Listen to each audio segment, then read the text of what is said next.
Hey there, welcome to Sleepy History Secrets, the channel where history gets weird, but the voice stays calm. Tonight, we're exploring 15 cheap meals that medieval peasants ate to stay alive. That remarkable era when people's best recipe was simply whatever hasn't gone bad yet.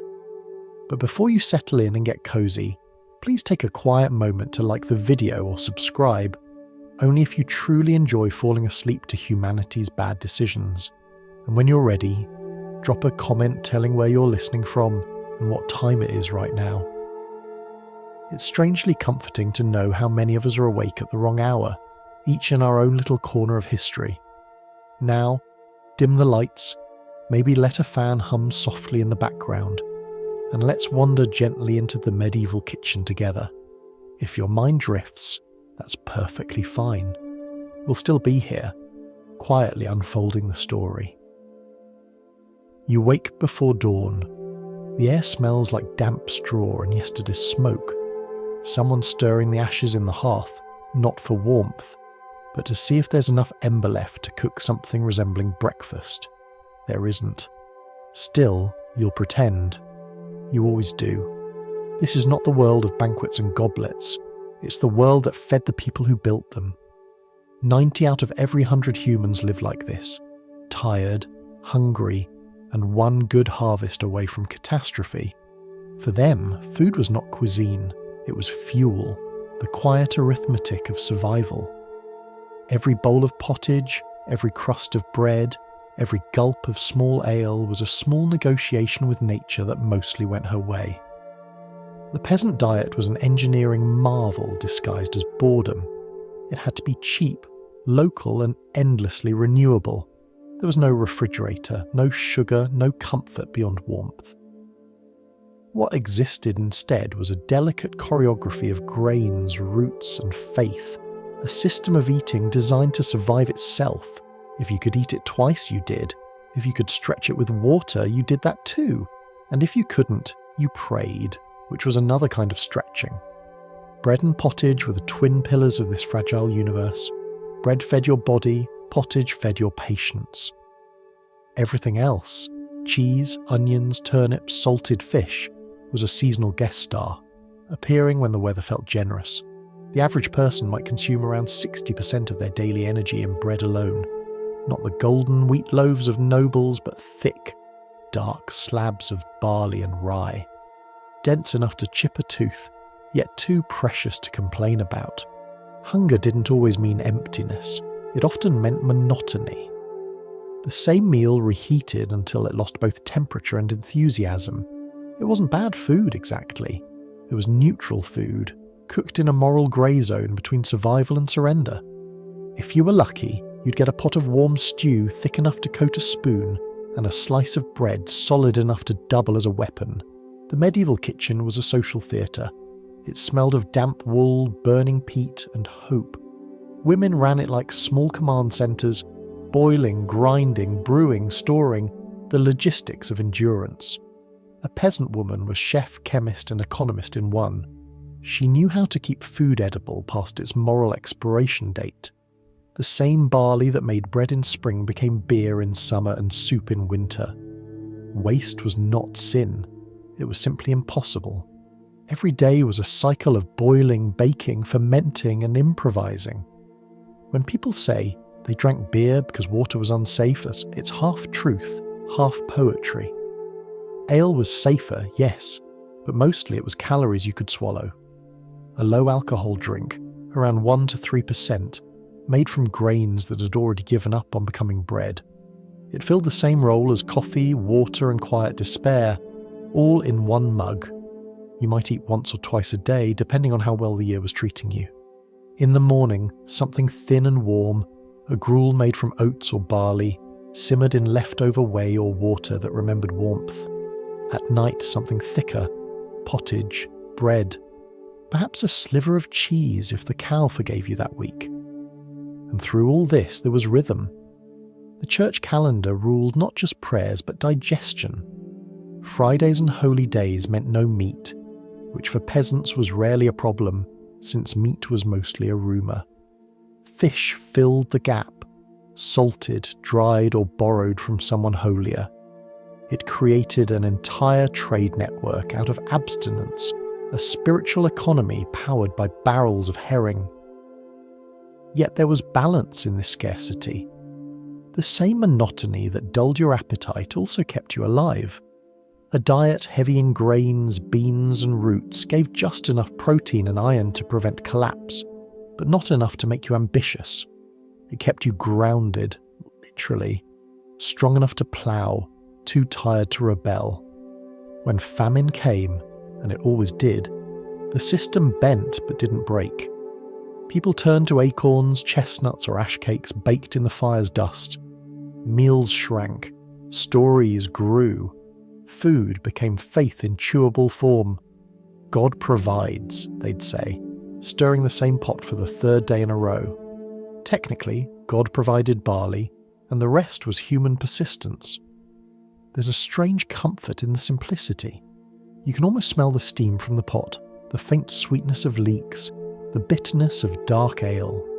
It's a world without flavour variety but full of texture. The texture of endurance. You ate to stay alive, and staying alive was its own taste.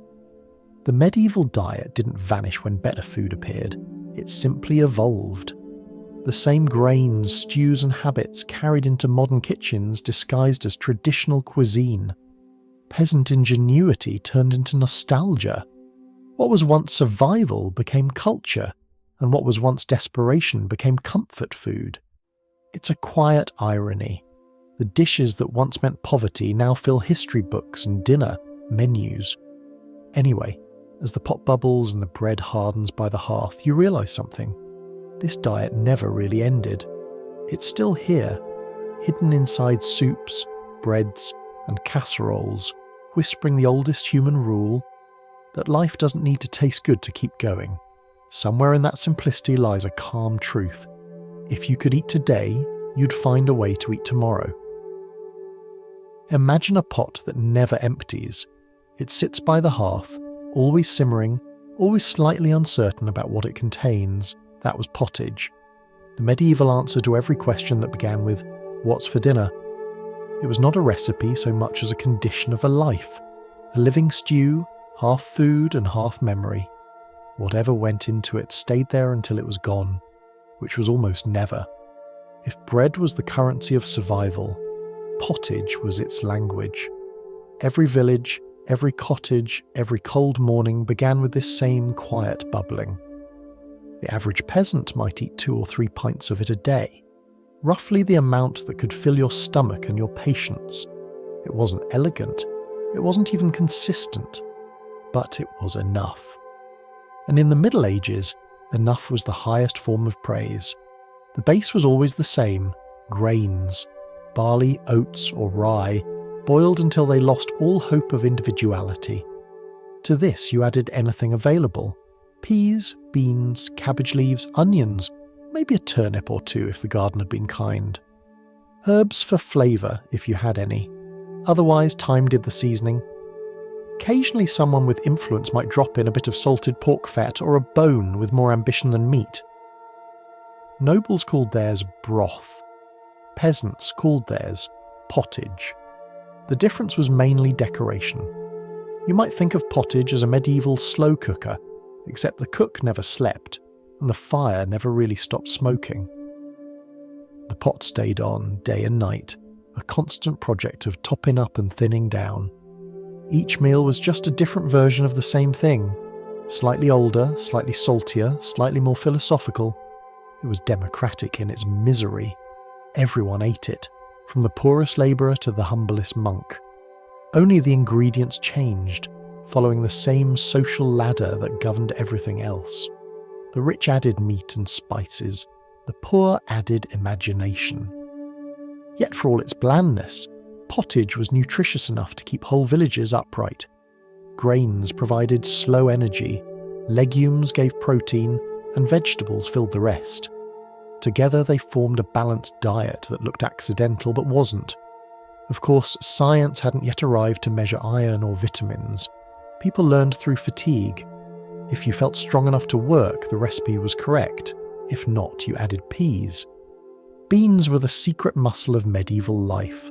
Small, cheap, and quietly brilliant. They even improved the soil, returning fertility to fields worn out by greed. Farmers didn't call it nitrogen fixation, they called it luck. The texture of pottage changed with the weather. In summer it was thin, a hot soup for long days in the field. In winter it thickened into something closer to mortar, eaten slowly, sometimes spread on bread to trick the mind into thinking it was variety. Some households fermented leftovers, turning yesterday's meal into tomorrow's mystery. You could taste the season, but not necessarily in a good way. Still, there was comfort in the predictability.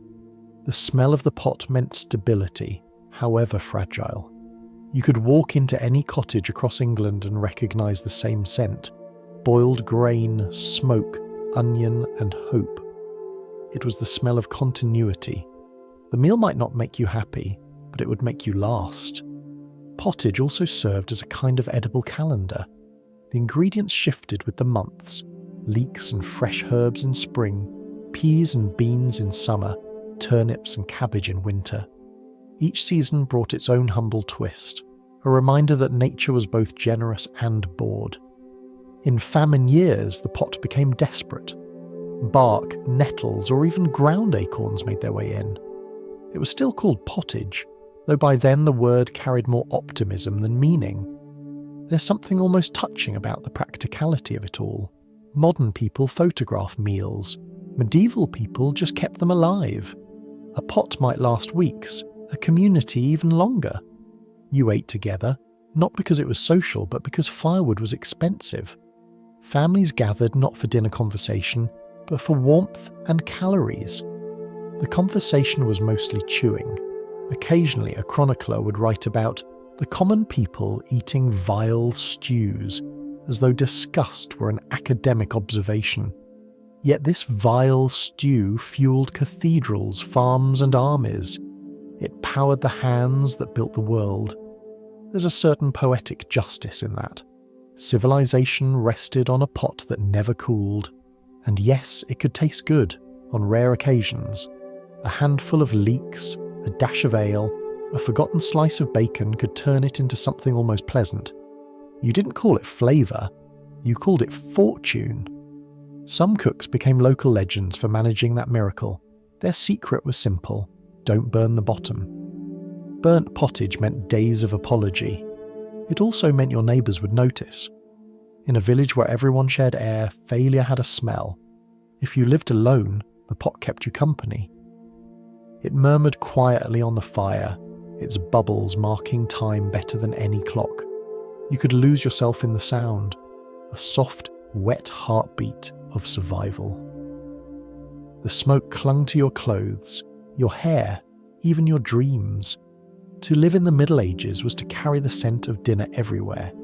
Even the language of food grew from this pot. Porridge, soup, stew, and pottage all share the same linguistic ancestor, a word that meant something boiled for too long. It's oddly fitting. The meal that never truly ended became a metaphor for persistence itself. When archaeologists scrape the inside of ancient pots, they find traces of peas, oats, milk, and sometimes meat. Proof that people ate better than legends suggest. There were moments of balance, even grace, in that endless stew. It wasn't glamorous, but it worked.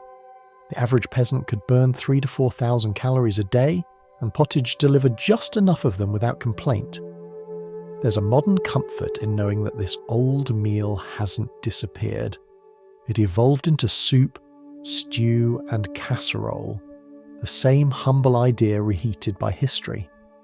You still find it bubbling somewhere, in kitchens on quiet nights, in hospital broths, in student dorms where the recipe is called whatever's in the fridge. Every time someone adds water to leftovers and calls it new, the spirit of medieval pottage stirs again, and somewhere in that repetition lies a strange peace. Eating the same meal every day taught patience, thrift, and the small luxury of predictability. Life was uncertain, dinner wasn't. The pot waited, unbothered by time, quietly rewriting the same story of hunger postponed and survival achieved once more. You can't talk about medieval survival without talking about bread. It wasn't just food, it was the foundation of time itself. People measured their days by it, their wages by it, their blessings by it. A man's work might be worth a loaf a day, and his family's worth however long that loaf could stretch. Bread was economy, religion, and identity kneaded into one dense, dark mass. But this wasn't the soft, golden bread of bakeries and postcards. It was heavy, rough, and slightly resentful. The kind of bread that looked like it had opinions about your life choices. The average peasant loaf was made from barley, rye, or oats, sometimes all at once, depending on what hadn't failed that season. Wheat, the luxury grain, was for priests, nobles, and people with hope. For everyone else, bread was an act of stubbornness. When the harvest was bad, millers stretched the flour with whatever they could grind: peas, beans, even ground up husks or dried ferns. Each addition made the loaf darker, harder, and more honest about its origins. If you could chew it without injury, you were probably rich. If you could swallow it without complaint, you were wise. Bread made up around 3/5 of the average peasant's daily energy, which is another way of saying it kept them alive and bored in equal measure. It was baked in communal ovens where families brought their doughs on scheduled days. The smell of baking bread was one of the few luxuries available to everyone. It drifted through the village like a collective sigh. But bread had a secret enemy, one that hid in the same fields that gave it life. A fungus called ergot, a small dark parasite that thrived on rye. When mixed into the grain, it could poison entire communities. People called it St. Anthony's fire because the burning pain in the limbs felt like divine punishment. It caused fever, hallucinations, gangrene, and in extreme cases, death. Monks of the Antonine order became famous for treating it, their hospitals filled with the faithful who had eaten too faithfully. Imagine working 12 hours in the fields, eating your only meal, and then watching your fingers turn black because the bread loved you too much. That was the cruel humour of survival. The very thing that kept you alive could also set you on fire from the inside. There's a reason medieval people were so fond of prayers before meals. You never knew who was joining you at the table: God, fungus, or both. Still, no one gave up on bread. They simply learned to recognise suspicious batches. Rye that looked too purple, or flour that smelled like old wine might be avoided, unless hunger was louder than caution, which it usually was. A loaf could be both sacred and dangerous, a small gamble baked in ash. In good years, when the crops behaved, bread became a kind of edible comfort.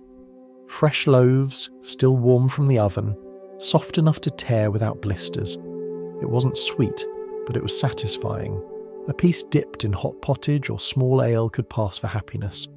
Children gnawed crusts like toys, and travellers carried stale rounds in their packs, trusting that a brick-shaped meal was still a meal. Communal baking days were noisy, almost festive. Women gathered near the oven's mouth, gossiping as they waited for their loaves to finish. The oven itself belonged to the lord or the manor, and you paid for its use. A small portion of dough given as tax, a literal baker's dozen that went upward instead of outward. The irony was clear. Even your bread paid rent. Bread also played politics.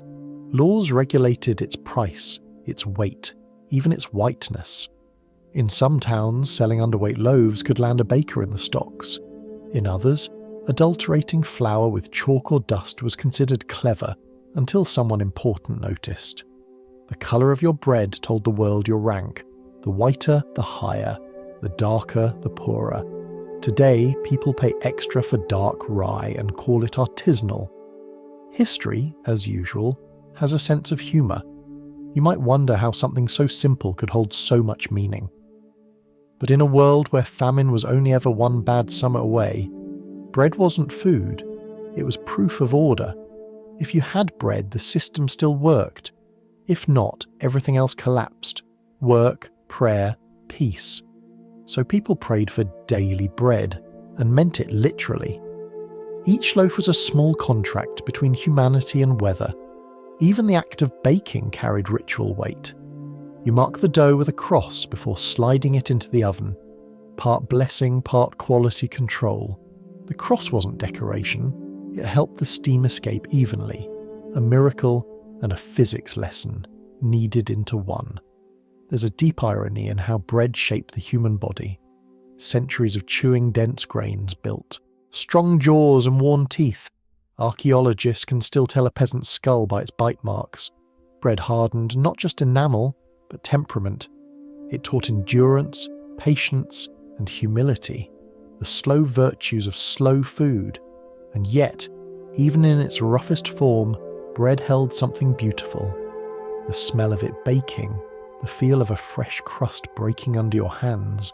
Those sensations crossed class lines. Kings and peasants alike recognized that moment of warmth. Bread was the one shared dream that didn't depend on imagination. Of course, not every loaf was perfect.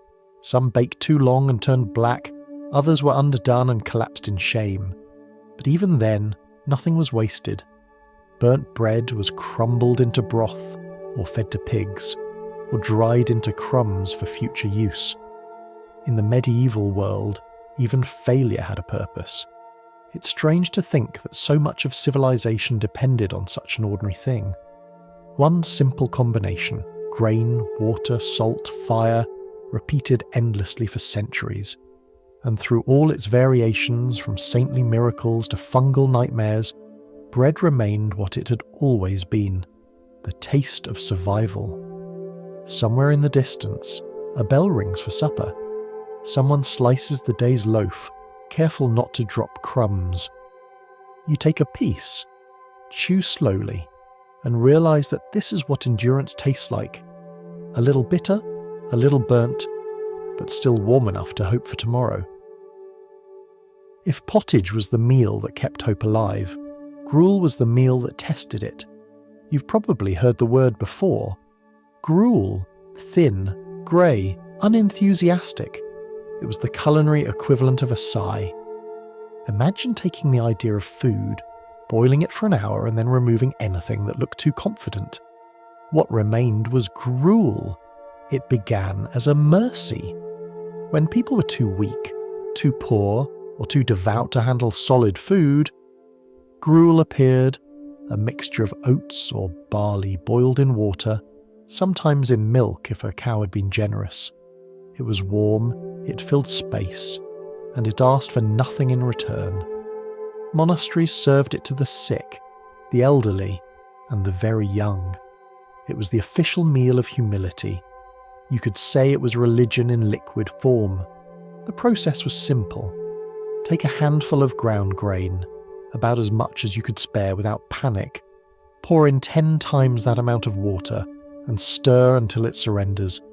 If it clumped, you'd made porridge, which was too exciting. If it thinned to the consistency of regret, you had succeeded. A pot of gruel could feed 10 people, though none of them would be impressed. Monks often described it as cleansing to the body and the soul, which was one way of saying low in calories. During fasts, gruel replaced richer meals. It was a way to prove that you could survive on faith and texture alone. The sound of a spoon scraping the bottom of the pot was the anthem of obedience. The sick received it with gratitude. Hospitals, if they could be called that, used gruel to nurse people back to strength, or at least consciousness. It was easy to swallow, easy to digest, and almost impossible to choke on. For children, it was the first food after milk. For the dying, the last one before silence. Gruel marked both the beginning and the end of appetite. You can picture the scene: a small wooden bowl, steam rising in gentle confusion, and a spoon worn thin from years of polite stirring. The room smells faintly of damp grain and resignation. Somewhere nearby, someone mutters a prayer that sounds suspiciously like, "May this end soon." The texture was the defining feature. Too thick, and it was luxury. Too thin, and it was despair. getting it right meant balancing scarcity with endurance, the medieval version of portion control. In good times, you might sweeten it with a drizzle of honey, or thicken it with a little butter. In hard times, you just stirred faster and hoped for miracles. Despite its reputation, gruel wasn't entirely useless. It provided quick warmth, gentle hydration, and just enough carbohydrates to keep you vertical. The modern equivalent might be a watery oatmeal or a thin soup, not delicious, but reliable. Archaeologists have even found traces of dairy in old gruel pots, suggesting that peasants occasionally indulged in comfort. Comfort in this context meant it didn't taste like nothing. In monasteries, gruel became a metaphor for discipline. Eating without pleasure was an act of devotion. The less you enjoyed it, the closer you were to holiness. Some chroniclers wrote about monks who deliberately left the grain unfiltered, chewing the tiny husks as a test of patience. Others fasted on nothing but water and gruel for weeks, a performance of endurance that made the angels proud and everyone else dizzy. Among peasants, it was simply what you ate when life had forgotten to send flavour. Children grew up with it, old people returned to it. It was the background music of poverty, quiet, repetitive, and strangely comforting once you stopped expecting variety. You could pour it over stale bread, mix it with herbs, or let it cool into a sort of edible memory. Every family had their own recipe, though the differences were mostly imaginary. There's something profoundly human about how people still found pride in it. The same way we romanticize simplicity today, medieval folk found virtue in making do. A good bowl of gruel meant the household was surviving, the fire was still burning, and the fields hadn't yet given up. It was proof that the worst hadn't won. Of course, visitors from higher classes often mocked it. To them, gruel was proof that peasants were barely civilized. But it's easy to laugh when you've never been hungry. For those who lived by the pot, gruel was democracy. Everyone's hunger tasted the same. It didn't matter who you were. By the time it reached your spoon, all pride dissolved evenly. Even today, when people speak of something dull or miserable, they still use the word gruel. But there's a quiet dignity to it. It was the meal that never pretended to be more than it was. It didn't try to delight you or surprise you. It simply said, here's warmth, here's survival, and maybe tomorrow will taste better. In a way, gruel teaches the oldest culinary lesson. Appetite is relative. When you're cold and tired, even blandness can feel merciful. The monks probably understood that better than anyone. They didn't eat for pleasure, they ate for continuity. Gruel was patience served warm. You can almost imagine the sound of the ladle stirring, the low hum of fire beneath it, the rhythm of slow spoons against wooden bowls. Each mouthful a reminder that not every hunger needs to be satisfied. Some only need to be postponed. So you sit by the hearth, a little smoke curling upward, your hands wrapped around the bowl. The first sip burns your tongue. The second feels less cruel. And by the third, you stop expecting taste altogether. There's peace in that surrender. The world quiets down. The stew simmers somewhere nearby. The night grows long. And somehow you are still here. When the frost came and the fields turned into frozen quilts of dirt, the turnip stepped forward like a humble volunteer.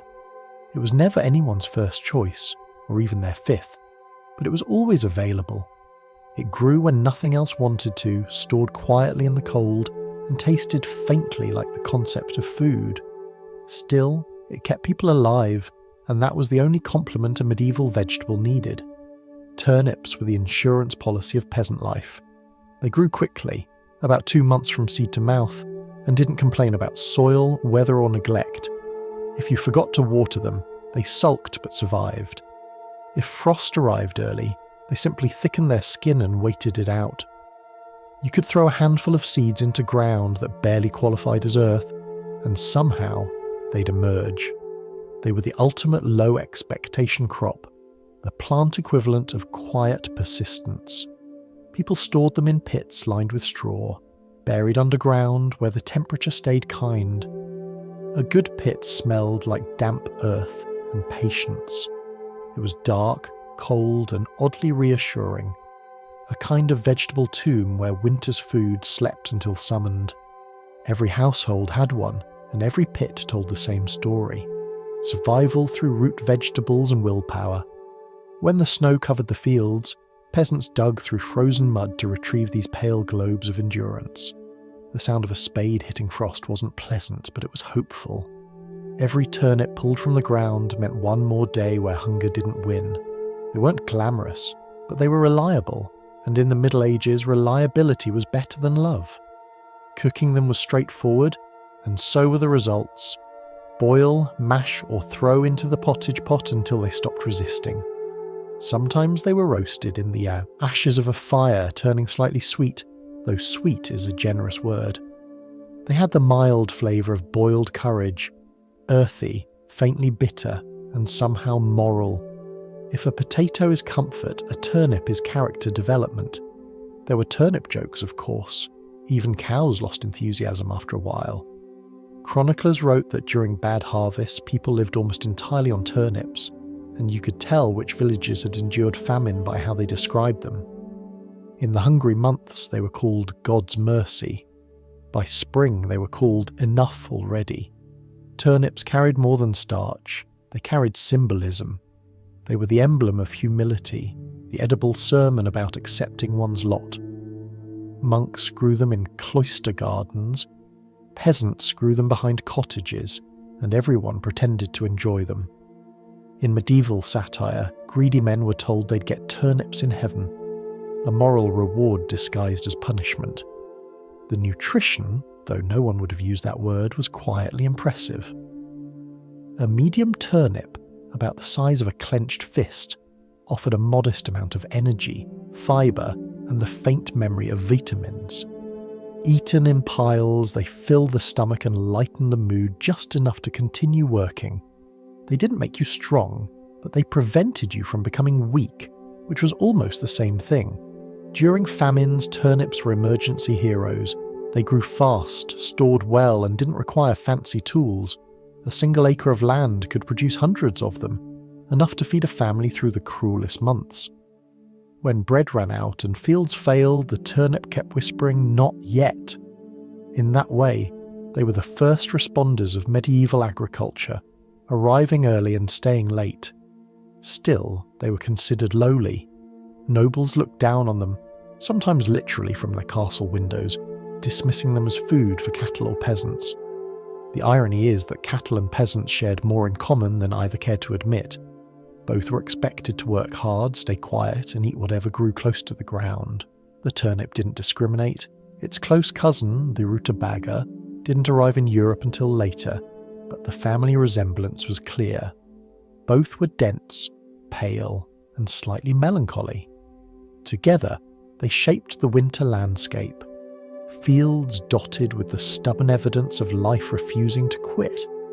A peasant might look over a patch of turnips and feel a kind of affection. Not joy, exactly, but gratitude disguised as fatigue. In the deepest winters, when the nights stretched like unbroken cloth, turnips filled the gap between hunger and despair. Boiled with a little barley or chopped into thin slices for pottage, they gave the illusion of variety. And in the harshest times, even illusion had calories. The smell of them cooking was unmistakable, a mix of earth, sweetness, and faint decay. It wasn't unpleasant, but it clung to the walls like memory. You could walk through a village and know whose dinner was simmering, whose hope was still steaming. The scent of turnips meant that the family inside had survived another day. Turnips also carried a strange social wisdom. You learned patience from them, how to plant early, harvest late, and store carefully. You learned not to boast about abundance, because abundance had a way of spoiling underground. And you learned that sometimes the things that save you are the same things you never want to see again. Even centuries later, their legacy lingers. Modern cuisines still roast or mash them, pretending it's for taste when it's really for tradition. Somewhere deep down, humans still trust roots. They remind us that life comes back quietly, from under the frost. So when you picture a medieval dinner table, a rough plank, a smoky room, a pot that never quite stops steaming, imagine a few pale chunks of turnip floating among the grains. They weren't there for glory. They were there for survival. They didn't taste like celebration, but like endurance softened by warmth. When winter came, turnips came with it, uninvited but reliable. You might complain, you might sigh, but you would eat and you would live. In that sense, the turnip was more than food. It was a reminder that sometimes what keeps you alive doesn't need to make you happy. It just needs to keep growing. Every culture has its smell. For the medieval village, it was cabbage and onions, not roses, not incense, not the scent of baked bread that we like to imagine from old paintings. No, it was boiled greens, sour air, and the sweet burn of onions on a hot stone. That was the perfume of survival, and everyone wore it. Cabbage was a vegetable with an attitude problem. It thrived where better plants sulked. It didn't need good soil or special care, only a bit of patience and a willingness to smell terrible for several hours a day. The leaves were thick, waxy, and defensive. Boiled long enough, they softened, but not enough to disguise their personality. Medieval people called cabbage the common man's doctor. Though most of its cures involved either gas or regret, still it was valuable. Cabbage grew almost everywhere, from cottage gardens to monastery plots. It stored well through winter when pickled or fermented, a quiet miracle before refrigeration. Families packed barrels with shredded leaves, salt, and a dash of hope, pressing it down until brine rose to the surface. Then they waited. Weeks later, they opened the lid to find the same cabbage, now sour, alive, and buzzing with flavour. Sauerkraut wasn't a recipe, it was insurance. The smell was legendary. It wandered through the village like gossip, uninvited and unstoppable. You could track who was fermenting by following your nose. The richer households pretended to dislike it, but even they ate it when meat ran low. It was democracy by aroma. Doctors of the time, guided by the theory of humours, warned against it. They believed cabbage cooled the body too much and produced melancholy vapours. Onions, meanwhile, were accused of heating the blood and disturbing chastity, an unfortunate combination at dinner time. Eating both, they said, was dangerous. You could catch sin through supper. People nodded solemnly and continued eating anyway, because hunger was less philosophical. Onions were the spice of ordinary life. Cheap, easy to grow, and impossible to avoid, they flavoured almost every meal. Raw, boiled, roasted or stewed, they made bland food speak. They were also the first vegetable to make you cry on purpose. In kitchens without chimneys, eyes already watered from smoke, but onions added a kind of moral balance. Now everyone suffered equally. They were stored in braids, hung from beams to dry in the heat of the hearth. The smell of smoke and onion together was the scent of home, a bit sharp, a bit sweet, and impossible to wash out of your clothes. Even after washing, which happened infrequently, the smell lingered. Travellers could tell where a person came from by the seasoning that followed them. Cabbage and onions were social vegetables. You couldn't cook them secretly. Once they hit the pot, the entire village participated. It created an aroma economy, an invisible network of meals that told stories without words. They're having stew, someone might say, catching the scent on the wind. Times can't be too bad. Smells carried news, sometimes more accurately than gossip. Not everyone appreciated this honesty. Chroniclers and nobles mocked the smell of peasants' homes, calling them stewed in their own vapours. Yet those same nobles later imported exotic spices to cover the scent of their own kitchens. Cabbage and onions didn't need disguise. They were what they were. Pungent, loyal, unapologetic. Cabbage leaves had other uses too. The outer, tougher layers were wrapped around meat or grains, creating little bundles of survival. Some people used them as poultices for wounds, believing the vegetable could draw out poison. In a way it did. At least it distracted you from other problems. Onions were also medicinal. Crushed and mixed with honey, they became medieval cough syrup. The patient might not get better, but at least everyone else stayed at a respectful distance. Fermented cabbage provided crucial vitamins in winter, though no one knew the word vitamin. They just knew it kept you from dying of vague exhaustion. Sailors later adopted the same trick for long voyages, proving that peasants and explorers shared the same secret: sour survival. There was humour in the side effects, of course. Whole households would creak and groan after a cabbage feast. People joked that cabbage was a moral test. If you could share a bed afterward, you truly loved each other. In some regions, it was believed that eating too much made you argumentative, as though the vegetable fermented your opinions. 2. It's possible that medieval marriages survived on mutual forgiveness and open windows. Still, for all its ridicule, cabbage kept people healthy. Onions, too, offered more than tears. They brought trace minerals, flavour, and the illusion of abundance. Adding one to a pot of pottage transformed it from sad to survivable. The scent of onions frying in animal fat was, for many, the closest thing to happiness. It was the medieval version of comfort food, a smell that said, "The worst is over for today." If you imagine a winter evening, the fire low, the family gathered around the pot, someone slicing an onion with careful precision, you can almost feel the rhythm of ordinary life continuing despite everything. Outside, the wind howls through the thatch. Inside, the room fills with steam and laughter. A child cries because the onions sting his eyes, and someone tells him that even brave knights cry in kitchens. The logic of survival becomes the logic of warmth. It's easy now to laugh at how much they relied on these two plants, but they were miracle workers in disguise. They flavoured everything, stored for months and asked for little. They taught people that even the strongest smells fade with time, but the memory of warmth lingers. In the end, cabbage and onions were more than vegetables. They were proof that poverty could still find flavour. They turned monotony into something communal, something human. You might not choose to eat them if you had options, but if you did, you'd still recognise their honesty.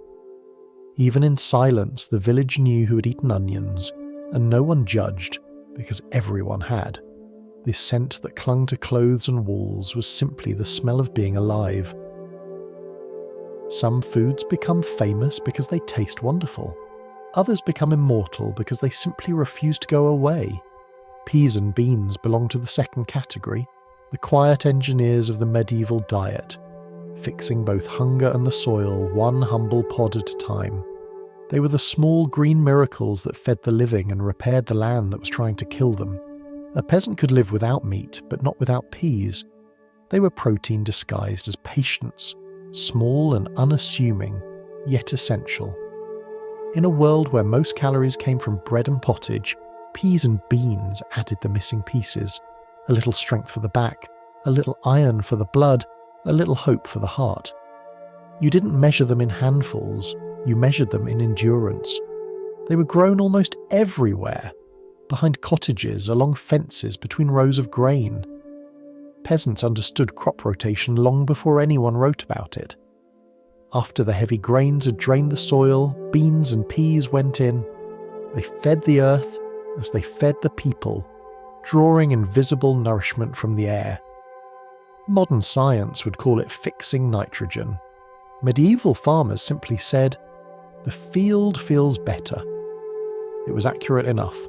Harvesting was gentle work compared to ploughing. The pods hung like promises, drying in the late summer sun. You could hear them rattle when the wind passed through, a soft percussion that meant the next season might not be as hungry as the last.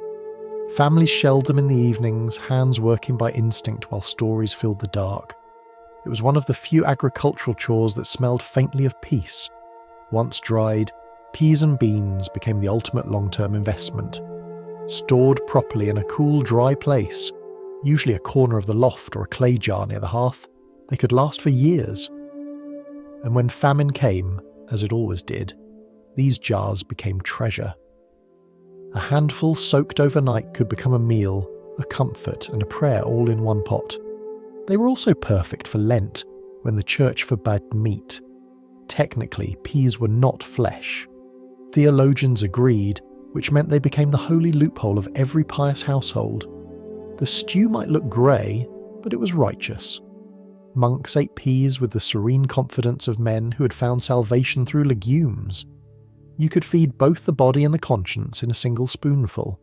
There was even symbolism in their shape, small, round, eternal.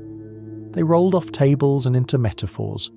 Some medieval texts used peas to describe humility, simple, common, yet quietly perfect in form.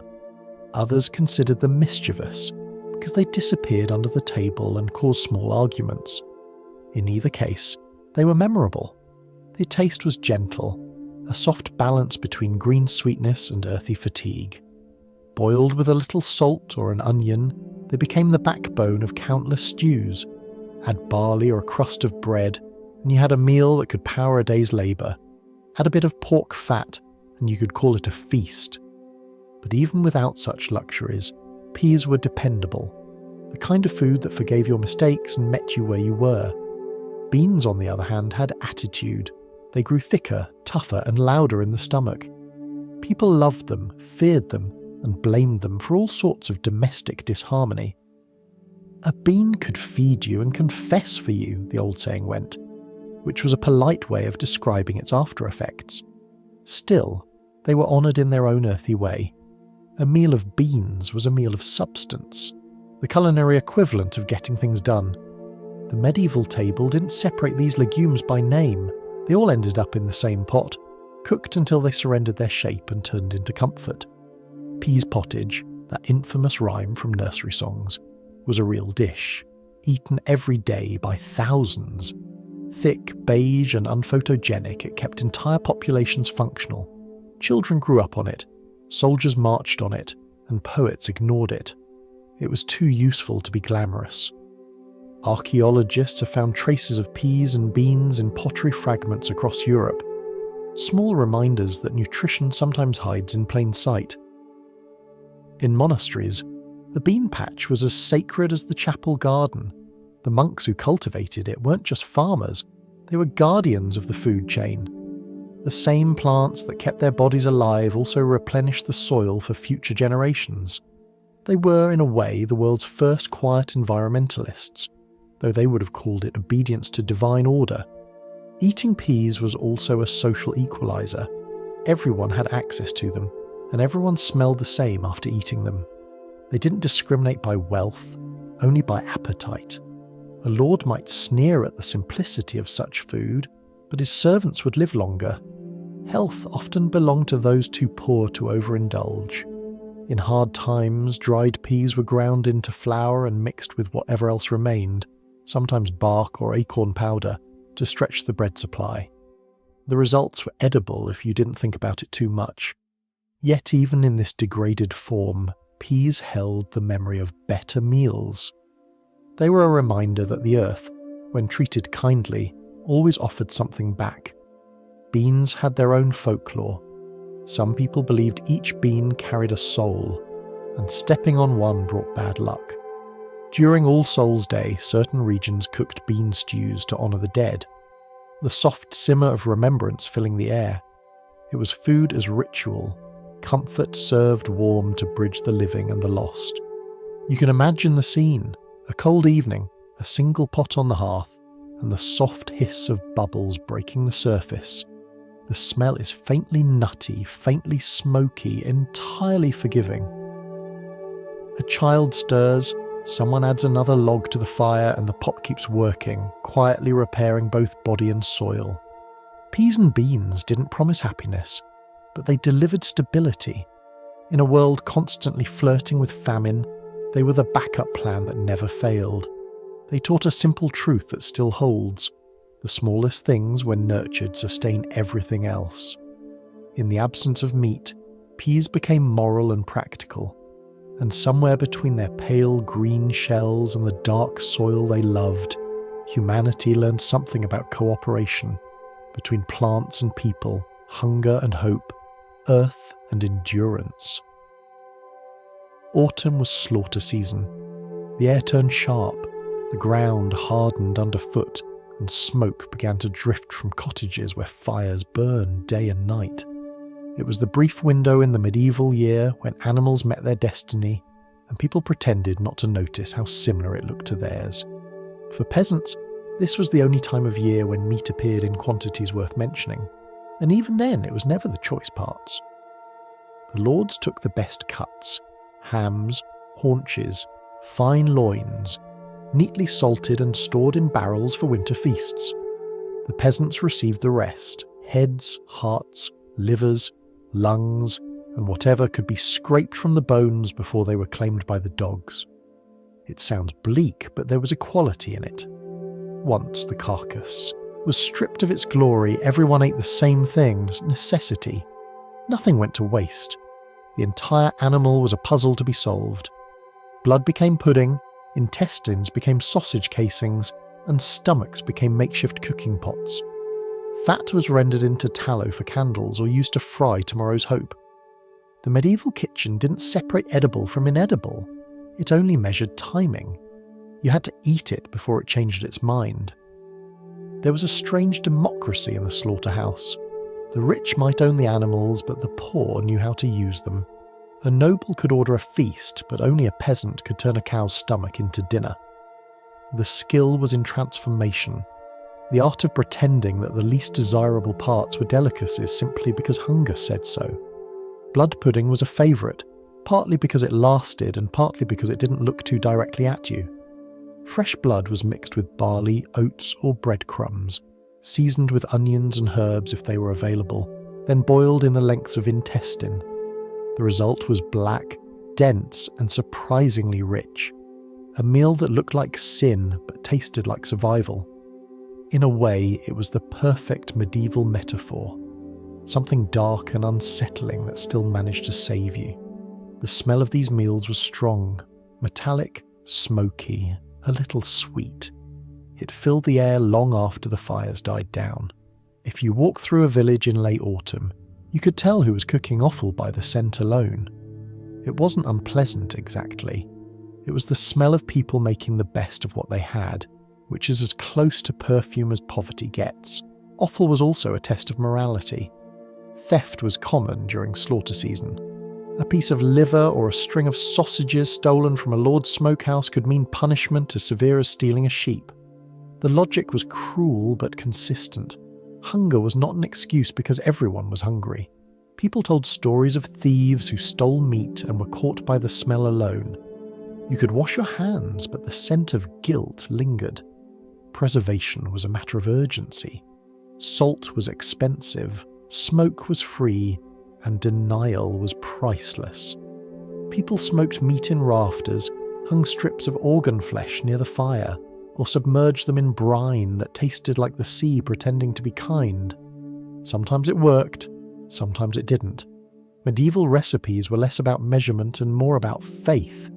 You trusted that the food would outlast the hunger. It's easy now to romanticize nose-to-tail eating. Fashionable restaurants serve it as sustainability. But in the Middle Ages, it was just Tuesday. You ate every part because not eating it meant losing calories you couldn't afford. Even bones had purpose. They were boiled until they gave up everything they had, turning water into broth, and broth into gratitude. There was something oddly tender in the ritual of using everything. It spoke of respect, not waste. People knew the value of what had been killed, and they treated it like an inheritance. The butcher's yard might have looked brutal, but it was also the place where survival felt momentarily abundant. The sight of meat, any meat, meant the year hadn't yet defeated you. Children were sent to collect scraps, intestines, and dripping fat. They learned early that survival wasn't elegant. They also learned that hunger could be turned into creativity. You could fry bread in leftover fat and call it luxury. You could make soup from marrow bones and call it strength. The poor invented recipes because the rich invented scarcity. And yet there were moments of real joy. On the first night after the slaughter, the village ate together. A pot of stew simmered in the square, made from everything that couldn't be stored. It was thick, brown, and glorious. For once, no one pretended to be polite. They ate until the pot was empty and the fire was only smoke. It was a rare evening of satisfaction, shared equally, even if briefly. The next morning, reality returned. The preserved meat went into barrels, the fat into jars, the bones into the pot. The smell of the feast lingered for days, haunting the air like a memory that couldn't afford to fade. Work resumed, hunger hovered nearby, and the long winter began again. But for that one night, they had eaten like kings, and perhaps better, because kings never appreciated anything that much. When historians write about medieval diets, they often focus on scarcity, but scarcity had its own strange wisdom. It forced invention, it forced gratitude. It turned offal into a kind of democracy. Everyone equal in hunger, everyone resourceful in survival. If you stand by an old hearth long enough, you can almost hear it. The hiss of fat on iron, the laughter rising over the smell, the quiet satisfaction of people who knew that nothing in life was perfect, but everything could still be used. You ate everything but the apology, and somehow that was enough. Somewhere between religion and lunch there was fish, not the kind you catch fresh from a stream and roast over a cheerful fire, but the kind that travelled hundreds of miles in a barrel, packed in salt so thick it could survive both the sea and theology. This was salted herring, the grey, briny miracle that united an entire continent under one shared smell. The church made it happen, though not on purpose. By declaring that Christians should avoid meat on certain days, Fridays, Lent, and roughly a third of the year, it created an enormous demand for something that wasn't technically flesh, but still had protein. Fish fit the loophole perfectly. Suddenly, what had been a coastal habit became a sacred industry. The North Sea and the Baltic turned into spiritual fish farms. Boats left ports in Flanders, Denmark, and Norway, their decks crowded with barrels, salt, and silent men. The smell of herring hung in the air like a second atmosphere. Even before the sailors returned, you could tell what they carried home. It was said you could navigate to a port by scent alone. Preserving fish was both an art and a gamble. First came the salting, done directly on the boats with rough crystals that drew out water and replaced it with longevity. Then came the packing, layer upon layer, fish facing opposite directions like a school frozen in mid-argument. When the barrel was full, it was sealed with pitch, rolled into storage and prayed over. A good barrel might last a year. A bad one became a rumour. From there, the herring spread inland, by cart, river, and mule. Monasteries ordered it by the thousands, towns by the tens of thousands. One abbey's annual consumption might reach 15,000 fish, each one a tiny symbol of faith and logistics. A monk in England could be eating the same fish that had swum past Sweden months earlier. In a way, it was Europe's first fast food chain, cheap, consistent, and mildly disappointing. The taste was salt, and then more salt. If you were lucky, you could soak it overnight to remove the worst of the sting. If not, you chewed and accepted your fate. The fish itself was thin and strong flavoured, with a texture that suggested both nourishment and punishment. Still, it was better than nothing, and in the medieval hierarchy of gratitude, better than nothing ranked high. Salted herring changed economies. Salt became as valuable as silver, and entire cities rose from the trade. Lübeck, Bruges, and Bergen, where barrels of fish stacked higher than houses. These ports smelled like salvation and decomposition in equal measure. Merchants grew rich, sailors grew poor, and peasants stayed precisely where they had always been, somewhere between hunger and religion. Inland, herring was eaten with black bread or onions, sometimes soaked in ale to soften the brine. Children chewed the skin until it dissolved like history itself. On fast days, every cottage table echoed with the sound of small bones cracking between teeth. It was a strange kind of holiness, a faith that could be salted, shipped and sold by the ton. The trade reached so far that kings and bishops argued over fishing rights, each claiming divine authority over the sea's inventory. The fish, presumably, had no opinion. They were caught, cured, blessed, and eaten in the name of salvation. Some historians say the herring funded cathedrals, and it's not hard to believe. Every brick of stone might have been paid for by a fish that died in the name of abstinence. For ordinary people, though, herring was practical. It was food that didn't rot, a taste of the ocean that could reach landlocked villages. Peasants who had never seen the sea still smelled of it. You could find barrels in every market, their lids damp, their staves swollen from salt. A good barrel cost less than a day's wage, which made it one of the few luxuries the poor could occasionally afford. Of course, no one thought of it as luxury. It just was simply what the calendar demanded. Fridays meant fish, and complaining meant heresy. The rhythm of faith and hunger aligned neatly, a pattern of denial that doubled as crowd control. Some might say the church invented dietary scheduling centuries before nutritionists did. There were occasional mishaps. Spoiled fish could cause sickness or worse, and entire towns developed an instinct for identifying deceitful merchants by smell alone. Trust the nose, people said, which in medieval Europe was both advice and survival strategy. Still, for all its flaws, salted herring brought consistency. It was the one food that connected everyone, from monks in France to farmers in Poland. No matter who you were, you'd eaten it, probably too often.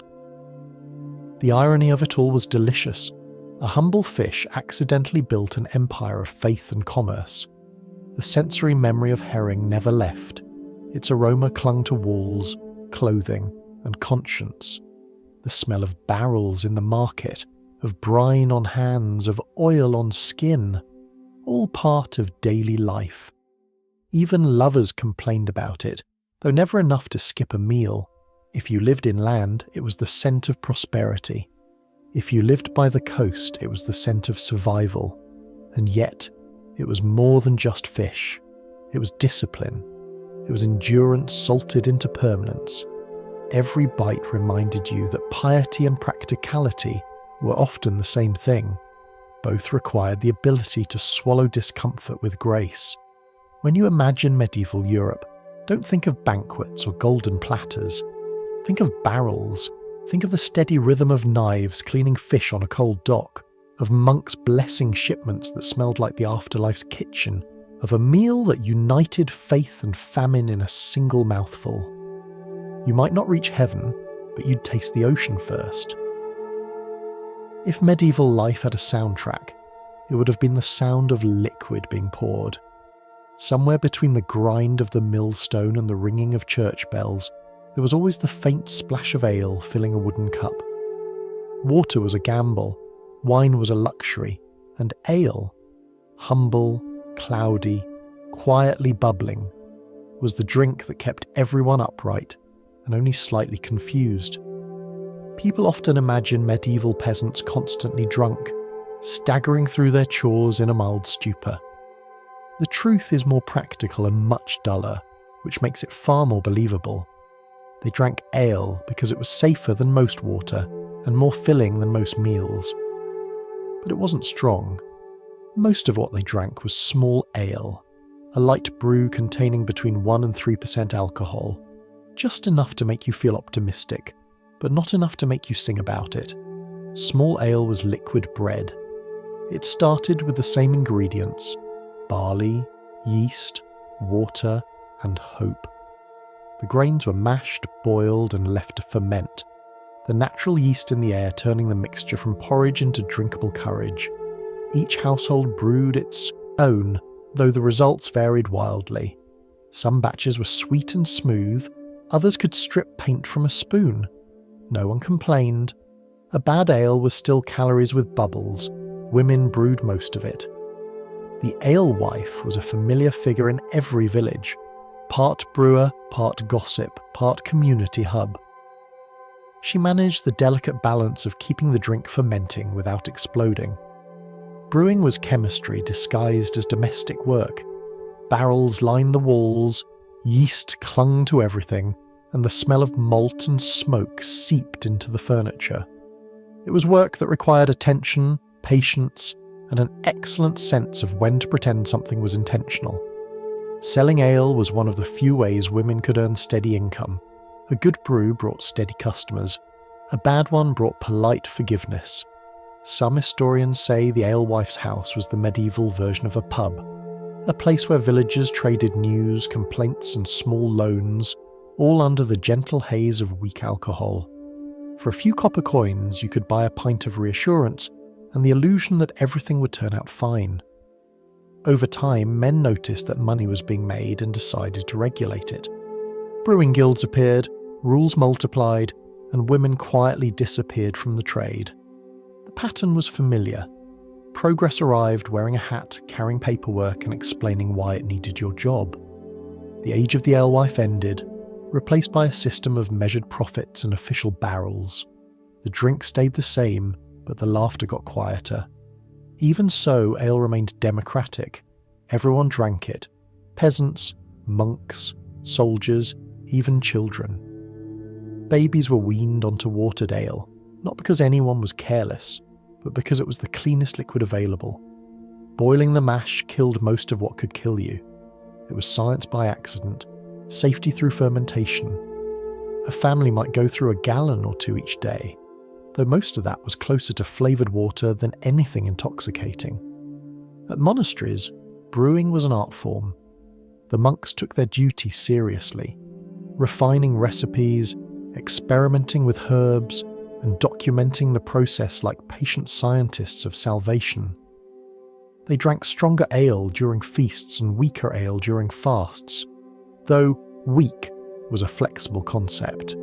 It kept them hydrated, calm, and slightly too cheerful during long hours of prayer. The smell of brewing was part of daily life: wet grain, yeast, and smoke. Villages carried that scent like an invisible flag. On brewing days, the air turned warm and sweet, a reminder that something was working as it should. Even the act of stirring the mash felt communal, a slow circle of labour that promised reward by evening. The process was both ancient and oddly soothing. It was one of the few human rituals that required patience and rewarded it with comfort. Ale was nutrition, social glue, and a mild sedative all at once. After long hours in the field, a mug of it tasted like relief. It didn't make you forget your problems. It just made them feel far away, which was usually enough. And it had calories, hundreds of them, liquid fuel for people who burned thousands through hard labour. In a way, ale was edible rest. Of course, there were mishaps. Sometimes fermentation went wrong, barrels exploded, or the ale soured into something that could strip varnish. When that happened, people drank it anyway. Waste was worse than taste. Some mixed sour ale into soup, calling it flavour. Others used it for bread making, recycling failure into nutrition. Medieval life didn't allow for wasted bubbles. There were jokes, of course, gentle, sleepy ones. Small ale makes big talk, they said, meaning it encouraged honesty just slightly faster than sense. Villagers teased one another about the strength of their home brews, about how much water a neighbour added, or how long the yeast had been resting before waking up. Every household had its secret recipe, though most of those secrets involved luck. In cities, ale houses became gathering places for workers, travellers, and anyone who wanted to complain about taxes in good company. They were noisy, smoky, and endlessly human. In those small crowded rooms, people sang quietly, planned loudly, and sometimes remembered why they liked one another. The ale was weak, but the stories were strong. Drinking didn't mean drunkenness, it meant trust. It meant taking something simple, grain and water, and turning it into comfort. It meant ending each day with the faint hum of fermentation and the certainty that the pot would still bubble tomorrow. In its mild, foamy way, ale was optimism in a mug. People didn't toast to wealth or glory, they toasted to endurance. To health, they'd say, Though health was a relative term, you drank to your health and occasionally forgot you were sober. When you imagine the medieval night, torches fading, dogs quiet, fields asleep, think of the small ale. Think of the soft clink of mugs, the yeasty warmth of the air, and the calm satisfaction of a drink that asked for nothing more than appreciation. It wasn't heroic, it wasn't glamorous, but it was enough. The triumph of small ale wasn't strength, it was persistence, proof that weakness, when practiced daily, can become a kind of resilience. By the time winter settled in and the smoke from the hearth grew thicker, people began to crave one thing more than warmth: sweetness. It wasn't a luxury in the medieval world, it was a myth. True sweetness came rarely, arriving in seasons and miracles. Sugar existed, but only in the vocabulary of kings and apothecaries. For everyone else, sweetness came from whatever nature had briefly forgotten to guard: apples, honey, or the odd chance that a neighbour owed you a favour. That's how cider found its quiet fame. Apples were the people's fruit, ordinary, stubborn, and generous. They grew in places where grain refused to, scattered across the countryside like small coins of luck.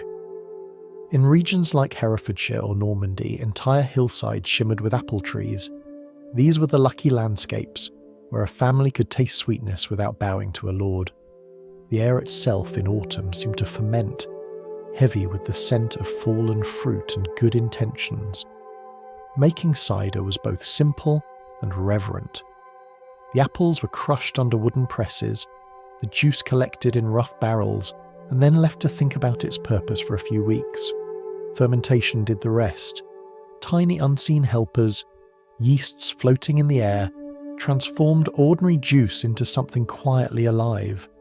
People didn't know the science. They only knew that the air was generous.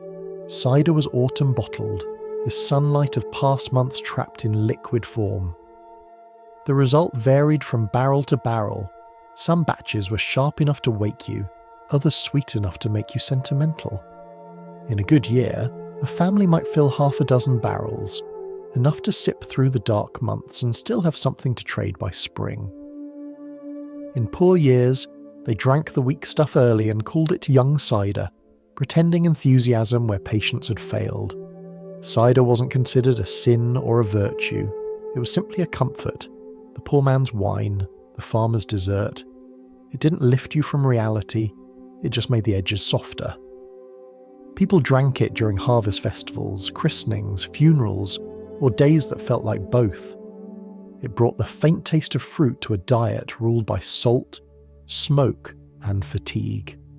A sip of cider was like remembering sunlight after a week of rain. Mead, on the other hand, belonged to stories. It was older, nobler, and rarer. A drink made from honey, water, and thyme. Honey itself was precious, worth nearly anything you could trade for it. To turn it into alcohol was an act of extravagant faith. You had to believe there would be enough honey left to sweeten tomorrow. Most peasants couldn't afford that kind of optimism. Still, mead survived in ceremonies, monasteries, and the occasional reckless household. It was called the drink of the gods, which was accurate only in the sense that no one ordinary could make it often. A single batch required pounds of honey, perhaps 15 or 20, enough to sweeten a village's tea if tea had existed. Fermented slowly, mead developed a warmth that lingered in the throat and the heart. Those who drank it said it felt like drinking light itself, golden and kind. Of course, honey wasn't infinite. Bees worked in small economies of their own, and their labour couldn't be rushed. The wise beekeeper took only what was spare, leaving enough for the hive to survive the winter. A greedy one might take too much and find his bees dead by spring. A harsh reminder that nature doesn't lend sweetness without interest. That was why mead was rare. It depended on restraint, but when it was made, it carried a kind of legend. Weddings, treaties, and harvest celebrations all called for mead. It was a toast to cooperation between humans, bees, and weather. It tasted like success, which meant it was often reserved for people who needed to prove they had any. The rest of society drank cider, and they were fine with that. Cider didn't pretend to be divine. It was simply fermented optimism sold by the bucket. The two drinks, cider and mead, represented different versions of hope. Cider was hope you could make yourself, with effort and luck. Mead was hope that required help from creatures smaller and wiser than you. Both taught patience, both carried sweetness through the cold. They were proof that even a world defined by scarcity could occasionally ferment joy. The process of brewing itself was sensory poetry. The bubbling vats, the faint hiss of air escaping through cloth covers, the slow ripening of scent, all of it turned an ordinary cottage into an alchemist's dream. The smell was a mix of apples, yeast and wax, half orchard, half chapel. Even the sound of the liquid stirring inside barrels was soft and alive, like something breathing. Drinking these beverages wasn't about pleasure alone, it was about memory. Each sip carried the past, the season's labour, the bee's flight, the fruit's fall. It was a reminder that sweetness, however faint, was never gone, only waiting for its turn to return. In a bitter world, even weak sweetness mattered. It also mattered socially. Offering someone cider was a gesture of trust. You shared the same cup, the same bubbles, the same moment of warmth. In villages where privacy was rare, small acts of generosity were the true currency. The poor could not give gold, but they could give sweetness. There was one more thing about sweetness. It reminded people of fairness. The apples grew for anyone willing to gather them. Bees worked without caring who owned the land, and fermentation happened whether you watched it or not. Sweetness was democracy in liquid form. It couldn't be commanded, only invited. When night fell, the barrels glowed faintly by candlelight, and someone might raise a mug to the simplest of toasts. To another winter survived. You could picture it. The bubbling of a vat, the smell of cider thick in the air, bees resting in their hives, unaware that their work had turned into laughter. Sweetness in the Middle Ages was rare, fragile and fleeting, but that's what made it holy. There are few sounds in the medieval countryside more peaceful than the hum of bees. Not the angry buzz of panic, but the slow, steady vibration of a living machine that understood harmony better than any human institution. Where people built kingdoms and ruined them, bees built hives and kept them. They worked without argument, lived without luxury, and produced gold that could be eaten. Honey was the nearest thing to magic most peasants ever saw. It was sunlight transformed, sweetness preserved, medicine disguised as pleasure. A small jar could do what silver could not: heal wounds, soothe throats, and briefly convince the tired that the world wasn't entirely cruel. The average beekeeper, if her luck and weather agreed, might harvest 15 or 20 pounds of honey a year, enough to sweeten every bad idea that happened before breakfast. Beekeeping was an act of faith. Hives were made from hollow logs, woven straw baskets called skeps, or even clay pots lined with twigs. People placed them near gardens and orchards, hoping the bees would stay. They rarely did. Some left for better flowers, some left because people got greedy. The most successful beekeepers were the ones who treated their bees like neighbours instead of property. They took gently, smoked carefully, and prayed often. Smoke was the language between species. When you filled the hive with thin curls of it, the bees calmed, not because they forgave you, but because they thought the forest was on fire and decided that honey wasn't worth dying for. That was the delicate balance of the trade, convincing them you were a temporary inconvenience, not an enemy. You worked fast, cut the comb, left enough for them to rebuild, and hoped to be invited back next season. The wax was as valuable as the honey. Candles made from it burned cleanly, giving a bright flame with a faint scent of summer. They were used in churches, noble halls, and anywhere light was allowed to be beautiful. poorer homes used tallow, smoky, greasy, and faintly tragic. The difference between a beeswax candle and a tallow one was the difference between hope and obligation. One illuminated faith, the other just made the dark visible. Honey, meanwhile, was the pantry's philosopher. You could spread it on bread, mix it into ale, or use it as a wound dressing. Doctors prescribed it for everything from sore throats to melancholy. Sometimes it worked, sometimes it didn't. Either way, it was sweeter than most advice. In a world before sugar, honey was currency. It was traded, taxed, and gifted. Monasteries kept bees not just for light and flavour, but for diplomacy. A jar of honey could smooth an argument better than any sermon. When travellers arrived, offering them honey was the medieval version of hospitality, a way of saying, "You've found a place that remembers gentleness." The bees themselves carried layers of meaning. Monks admired them for their discipline, poets for their order, and farmers for their usefulness. They became symbols of divine harmony, each one working for the good of the whole. "Go to the bee," wrote one preacher, "and learn wisdom." The lesson was clear: work hard, complain quietly, and make something sweet out of the dust. Of course, not everyone learned it well. Harvesting honey came with pain. The brave or the foolish faced swarms armed with nothing but smoke and hope. Stings were inevitable, but so was laughter afterward. People joked that bees were the saints of the animal world, patient until provoked, then immediately vengeful. Everyone loved the bees, except the people collecting them. There was also superstition. It was said that bees could sense grief. When a beekeeper died, someone had to tell the hives, or they might abandon the farm. The messenger would approach quietly and say, "Your master has gone." Then they'd leave a piece of black cloth draped over the hive as mourning. It sounds strange now, but in a world held together by ritual, even bees were part of the family. The honey harvest was one of the few times when sweetness filled the air instead of smoke. The combs were sliced open with a knife warmed by the fire, and golden syrup oozed slowly into waiting jars. Children licked their fingers, adults pretended not to. The smell, warm wax, pollen, summer air trapped in amber, was enough to make even a monk smile. For a few hours, the year didn't feel so hard. Economically, honey was a quiet power. Lords collected it as rent, markets sold it like treasure, and travellers carried it as both food and medicine. It was the only sweetness that could travel without spoiling.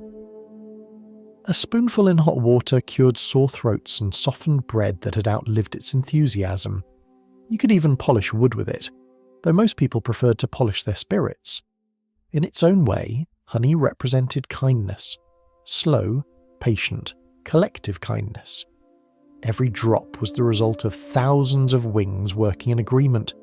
It was sweetness born from labour, order without tyranny. Humans tried to imitate that, with mixed success. The hive was the utopia people wrote sermons about and failed to build for themselves. As winter approached, the bees sealed their hives, humming quietly in the dark. People sealed their jars and waited too, hoping the sweetness would last. In those months when the world turned grey, a spoonful of honey in warm ale or porridge was enough to remind you that summer would return.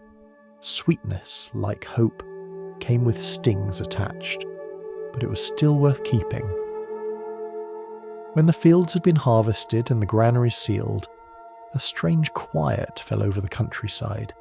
The shouting of labourers stopped, the carts creaked away, and all that remained were the stalks, the stubble, and the people who lived off whatever was left behind.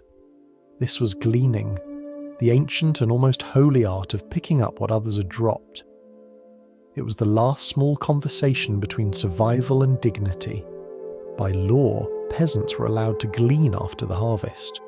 It was one of the few rights they had that didn't depend on favour. The Bible itself approved it, which helped. Landowners were instructed to leave the edges of their fields untouched, so that the poor, the widowed, and the hungry could gather there. Of course, leave untouched was open to interpretation. and some fields ended up looking suspiciously tidy. Still, enough was usually spared to keep a few families breathing through the winter. Gleaning was slow, quiet work. At dawn, figures moved through the fields like shadows, stooping, searching and collecting. The air was cold and still, the soil hard underfoot. Hands grew raw from the chaff, and baskets filled painfully slowly. But there was rhythm in it, the kind that belongs only to repetition. Step, bend, pick, hope. A good day's gleaning might earn a small sack of grain, not enough to sell, but enough to turn into a few loaves or bowls of pottage. Foraging was gleaning's wild cousin, less lawful, more adventurous. It took people beyond the safety of the fields and into the uncertain generosity of the woods. There, food was scattered and seasonal. You could find mushrooms, berries, roots, herbs and leaves if you knew where to look, and if you didn't die of curiosity along the way. Some mushrooms fed you, others educated you permanently. Still, people learned. They passed knowledge in whispers and gestures, which mushrooms grew under which trees, which leaves healed, and which ones only looked helpful.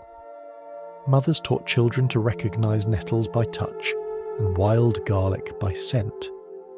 Every family had a map of secret places, hedgerows heavy with blackberries, clearings where mushrooms hid, corners of the forest where the soil stayed soft enough for roots. In normal years, foraging made up only a small share of the diet, maybe 1/10.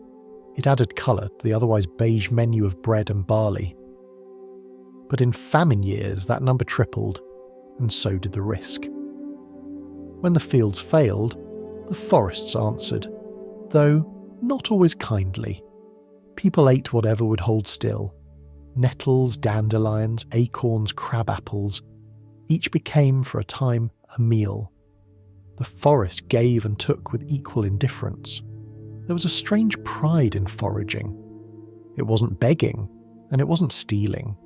It was knowledge, the ability to feed yourself without permission. For all the social rules that governed medieval life, nature was the one loophole that refused to close. The Lord could own the field, the church could own your soul, but no one owned the hedgerow. Foragers were also the unofficial gossip network of the countryside. While they searched, they talked about weather, births, deaths, taxes, and miracles.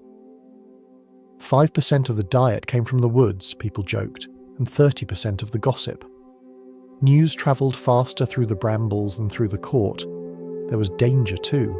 Wolves, though rare, still prowled in the deep woods. So did bandits, and less dangerous but equally unpleasant. The forest's silence. It could swallow you whole, leaving only the rustle of leaves and your own breath. But for many, that quiet was a relief, a brief escape from the noise of obligation. In the forest, no one watched how much you took, or how slowly you worked. It was freedom, measured in handfuls of berries. In late autumn, groups of women and children would return home from the woods, baskets full of what the world had almost forgotten, wild apples, nuts, maybe a few mushrooms drying on strings. The smell of wet leaves clung to their clothes. The village greeted them without words, only nods of understanding. You didn't envy a forager. You thanked them for proving the forest still cared. Gleaning and foraging also carried moral weight. The church saw them as acts of humility, reminders that all food ultimately came from God's generosity. But peasants knew better. It came from patience, observation, and the willingness to crawl through thorns for something edible. They didn't wait for miracles, they gathered them by hand. Sometimes, foraged food found its way into larger pots. Nettle soup thickened with barley, mushroom stews flavoured with wild thyme. On rare occasions, someone found honey in a hollow tree or hazelnuts fat enough to roast. Those were small festivals, celebrated not with trumpets but with satisfied chewing. It's easy to see why later generations romanticised this life. The idea of living from the land, eating what you find, breathing clean air. But for the people who lived it, it wasn't purity. It was persistence. The forest was not a sanctuary, it was a safety net. You stepped into it only when the world had already forgotten you. Yet, there was beauty there. The smell of moss and damp bark, the sight of sunlight caught on a spider's web, the quiet company of trees. To walk among them was to feel that life, though cruel, was still willing to negotiate. You could almost believe the world wanted you to stay. In the end, gleaning and foraging were not just about food, they were about belonging, to land, to season, to cycle. Every leaf and berry told you that nothing was truly wasted, not even hunger. When fields failed, forests answered, and though the answers were sometimes bitter, they were still better than silence. When the fields failed, people turned to the forest, not for beauty, but for calories. And in those dark years when rain drowned the grain and cold stole the harvest, the trees became pantries. They offered food shaped like patience, chestnuts, acorns, hazelnuts, and whatever else could be coaxed into pretending it was bread. It wasn't a feast, but it was survival disguised as invention. The great famine that swept through Europe in the early 1400s lasted 2 long, miserable years. Crops rotted in the fields, and animals sickened in their stalls. Bread disappeared first, then optimism.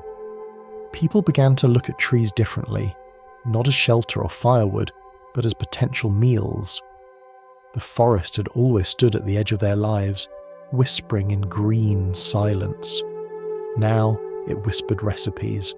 Chestnuts were the saviours of those years. The bread trees, as they were sometimes called. They grew best in hilly regions where ploughs struggled and nobles rarely bothered to visit. In those quiet places, families gathered fallen chestnuts by the sack. They boiled, roasted, or ground them into coarse flour, mixing it with water or whatever grains were left to form a dense, sweet dough. A loaf made of chestnuts didn't rise like wheat, but it didn't need to. It rose in morale instead.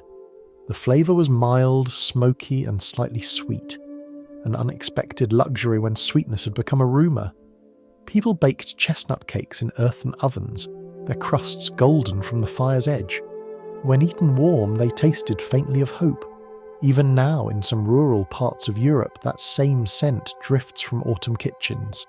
Not nostalgia exactly, but continuity. Acorns were a more difficult friend. They were plentiful, but bitter, full of tannins that turned mouths dry and stomachs uncertain. Yet famine teaches a kind of chemistry. People learn to leach the bitterness out by soaking crushed acorns in cold water, changing it again and again until the liquid ran clear. It was a process that took patience and low expectations, 2 medieval virtues often practiced together. The resulting meal was gritty, earthy, and entirely edible if you didn't think about it too much. Mixed with barley or peas, acorn flour became a substitute for bread. Though substitute is a generous word, it filled the space hunger left behind, which was enough. Some even roasted acorns whole, grinding them into a dark powder to mix with water or weak ale. Centuries later, people would call that mixture coffee. In famine years, it was just endurance in a cup. Hazelnuts and walnuts appeared too, though they were rarer and often spoken for by the wealthy. Children sometimes gathered them secretly, filling pockets and hiding them from watchful stewards. Nuts stored well and burned hot in the body, a small portable form of warmth. Cracked open by the fire, they gave a sense of ceremony to evenings that might otherwise have been filled only with silence. In these times, hunger made everyone inventive. Recipes changed daily, mostly out of necessity. People boiled roots, mashed bark into meal, even scraped the inner layer of tree trunks to make flour, a substance more psychological than nutritional. Yet within that desperation was a kind of creativity. Survival turned everyone into a cook, a chemist, and occasionally a philosopher. There were stories, of course, the kind that softened tragedy into legend. One told of a widow who survived an entire winter on chestnuts alone. lighting her home with nut oil and trading shells for thread. Another told of a child who mistook acorn bread for cake and asked for more, proving that optimism was sometimes inherited. These stories didn't just comfort, they instructed. They reminded people that food, like faith, could be made from almost anything if you believed in persistence. The smell of those forest meals was heavy, smoke, damp bark, roasted nuts, and the faint bitterness of effort. Villages filled with it during famine, years. You could walk from one cottage to another and hear the same muffled rhythm, the scraping of shells, the pounding of pestles, the boiling of water that promised nothing but still delivered something. Hunger turned the air thick with gratitude and exhaustion. It's easy to romanticize it now, to imagine chestnut bread as rustic and charming, acorn stew as earthy. But at the time, these were the foods of surrender. People didn't eat them because they wanted to reconnect with nature. They ate them because nature was all that was left. Still, there was pride in the making. Each loaf, each bowl, was an act of defiance, a quiet statement that life would continue, even if flavour refused to. And yet, something remarkable happened. The same foods that once marked desperation became tradition. Chestnut bread, roasted acorns, nut porridge, all endured long after famine ended. What began as improvisation turned into heritage. Perhaps that's how cultures survive disasters, by pretending the emergency was always a recipe. Imagine it now, a cold evening, the hearth crackling low, a family gathered around a table of wooden bowls. Outside, the wind scrapes across the trees that saved them. Inside, the air smells of smoke and sweetness, the quiet flavour of things that refuse to die. Someone cracks a nut, someone else stirs a pot, and the silence between them feels less like absence and more like peace. When wheat vanished, the forest provided its opinion. It said, simply, "Keep going." At the bottom of every famine there comes a moment when the word food stops meaning pleasure and begins to mean time. When bread disappears from the table, people do not stop baking. They simply run out of ingredients and begin experimenting with faith. The result of that creativity, or desperation, was something the records politely call ash cakes. Technically bread, emotionally trauma. The recipe was simple enough to make anyone weep. You took whatever flour remained, barley dust, ground acorns, dried peas, or the sweepings from the granary floor, mixed it with water and flattened it into thin discs.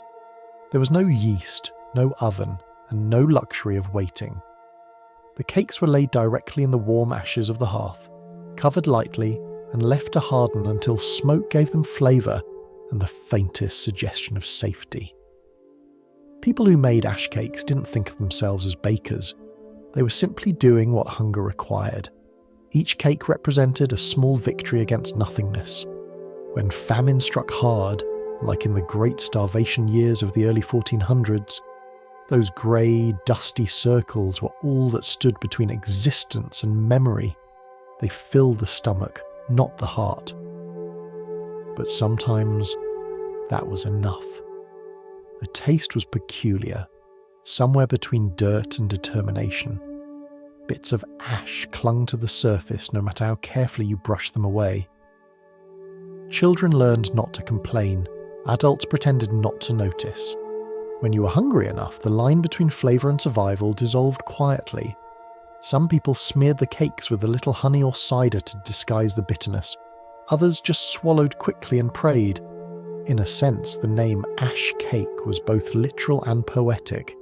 It captured the flavour of the age, a time when warmth and hunger lived side by side. The ashes themselves were sacred leftovers, the remains of yesterday's fire still doing their small duty. The hearth was never just a place of cooking, it was the heart of the home.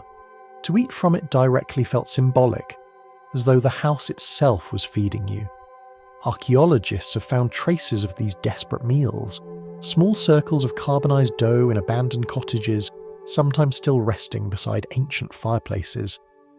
They tell the same quiet story. People refused to stop eating, even when the world had stopped feeding them. There's dignity in that, however grim it sounds. In England and parts of northern Europe, ash cakes became a kind of ritual during famine seasons. Families gathered around the fire not to celebrate, but to endure together. Someone mixed the dough, someone shaped it, someone tended the embers. There was talking, but softly. The sound of hands moving through ash replaced the clatter of plates. In that silence, even despair felt communal.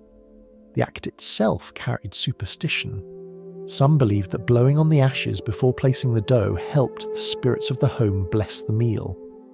Others thought that turning the cake once without using your hands would bring better luck next harvest. Hunger and hope always shared the same kitchen. Not every story about ash cakes was tragic. In some regions, people remembered them with a strange affection.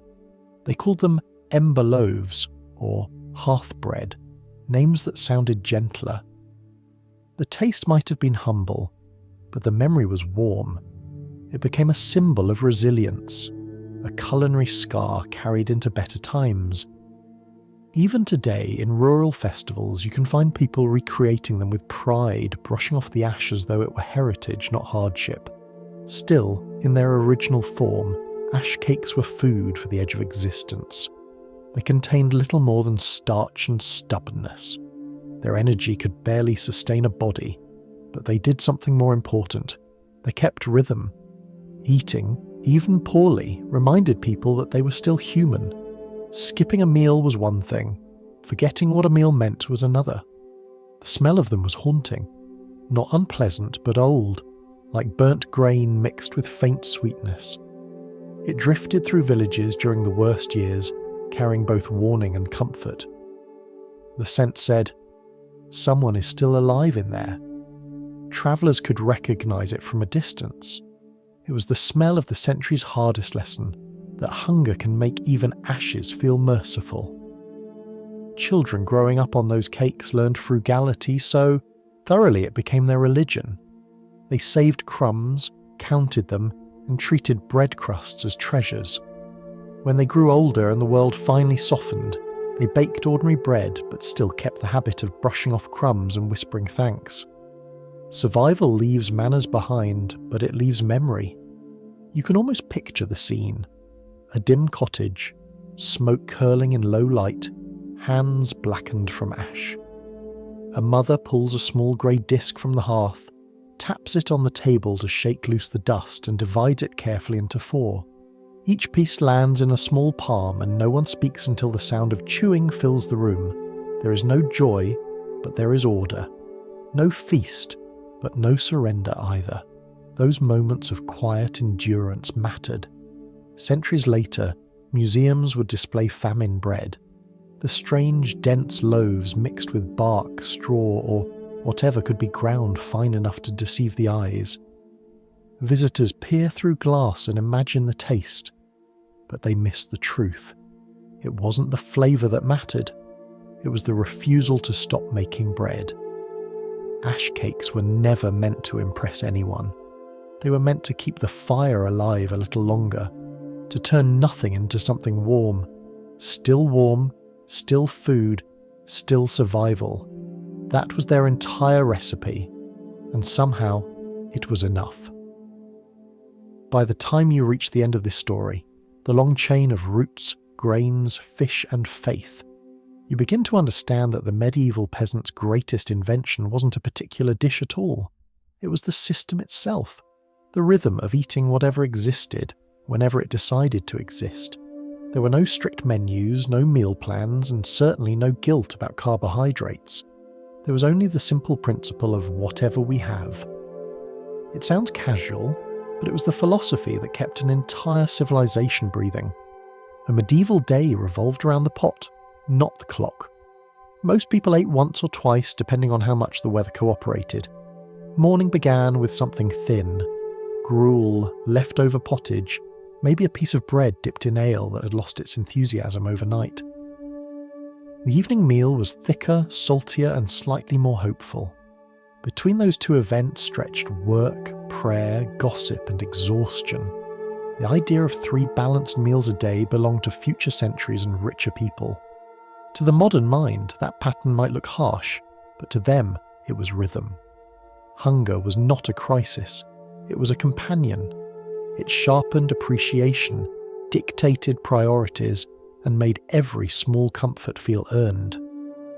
When you live close to the edge becomes familiar. You stop fearing it. You just learn to balance. Whatever we have, meals were symphonies of substitution. One day the stew might feature beans and cabbage. The next day turnips and faith. Bread might be made from barley this week and rye the next. The same pot could host 100 variations of the same idea. The point wasn't taste. It was continuity. You never started from scratch. Yesterday's leftovers were today's ingredients, and tomorrow's hope simmered in the same broth. Cooking was not about following recipes, it was about remembering ratios. You learned by sound and sight, how the pot bubbled, how the spoon dragged through the mixture, how the smell changed when it was time to add water. Even without measurements, the body knew what was needed. The peasants didn't think in calories or vitamins, they thought in strength. Will this let me work another day? If yes, then it was good food. Each home was its own small laboratory of adaptation. If there was milk, you made soft cheese. If there wasn't, you made complaints and moved on. When ale ran low, you brewed cider. When apples failed, you turned to nettles or barley water. Everything had a backup plan. The medieval kitchen was the world's first school of improvisation. But there was more to these meals than ingredients. They carried meaning. A family eating together, even in silence, was an act of endurance disguised as routine. A shared bowl wasn't just efficiency, it was equality. Everyone dipped the same spoon. Everyone swallowed the same taste of effort. Even lords and monks, though better fed, ate from the same pattern, the calendar of scarcity and celebration. The peasants were simply the ones who never left the fasting stage. There's humour in the hindsight. Modern diets have rediscovered what peasants already knew. Eating less and slower keeps you alive. Today we call it intermittent fasting. They called it Tuesday. Back then, the only thing low-carb was life itself. Yet for all the jokes, the balance worked. These people endured plagues, wars, and endless winters, not because they had abundance, but because they had structure. That structure was almost musical. Planting, harvesting, fasting, feasting, all in cycles. The pot at the centre of the home mirrored the seasons. In spring it tasted green, in summer generous, in autumn smoky, in winter philosophical. The same ladle that served pottage in August stirred ash cakes in December. Through it all, people stayed tethered to one another, linked by the slow rhythm of boiling water. Conversation around these meals wasn't grand. It was murmurs, small talk, and the occasional sigh that meant satisfaction. Laughter was rare but precious. It arrived like spice, infrequent, unexpected but transformative. A joke shared over a bowl of bland stew could season an entire evening. The humour was quiet, the kind that didn't travel far but lingered. There was also faith. Every meal, however small, began with a blessing. Not because anyone was especially pious, but because gratitude was habit. When your food depended on the cooperation of sun, rain, soil, and chance, it felt polite to thank them all. Grace wasn't a ceremony, it was a sigh of relief. And so life continued, modestly, rhythmically, astonishingly. People who barely had enough still found ways to share. Neighbours exchanged bread for ale, herbs for cheese, gossip for comfort. Generosity wasn't idealism, it was insurance. Sooner or later, everyone needed it back. In that way, food became currency, culture, and connection all at once. When night came, the pot cooled, the fire dimmed, and the house exhaled. Children fell asleep with the smell of smoke in their hair, parents with the faint ache of hunger in their stomachs. Neither was considered tragedy. It was simply how things were. One more turn in the endless conversation between labour and rest. It's easy to romanticise this now, to imagine peasants living nobly on simplicity. The truth was more practical and less poetic. They didn't praise the ordinary because it was holy. They praised it because it was still there. A good day was one where no one went to bed empty and the fire didn't die overnight. Progress wasn't measured in wealth, but in warmth. And yet, in their quiet, unhurried way, they built a kind of wisdom that modern life keeps forgetting. They knew that satisfaction doesn't come from variety, but from familiarity. They knew that enough is a moving target, and sometimes the trick is to stop chasing it. So the medieval diet ends not with a recipe, but with a truth, that survival is less about what you eat, and more about the meaning you give to eating. Every spoonful was a small declaration that life, however hard, was still worth chewing. As the fire burns low and the pot sinks into silence, imagine the sound of a spoon tapping against a wooden bowl. Soft, rhythmic, steady. It's the sound of continuity, of another day ending the same way it began. Tired, grateful, and human. If you're still awake, you've survived another century. If you're asleep, you've escaped it entirely.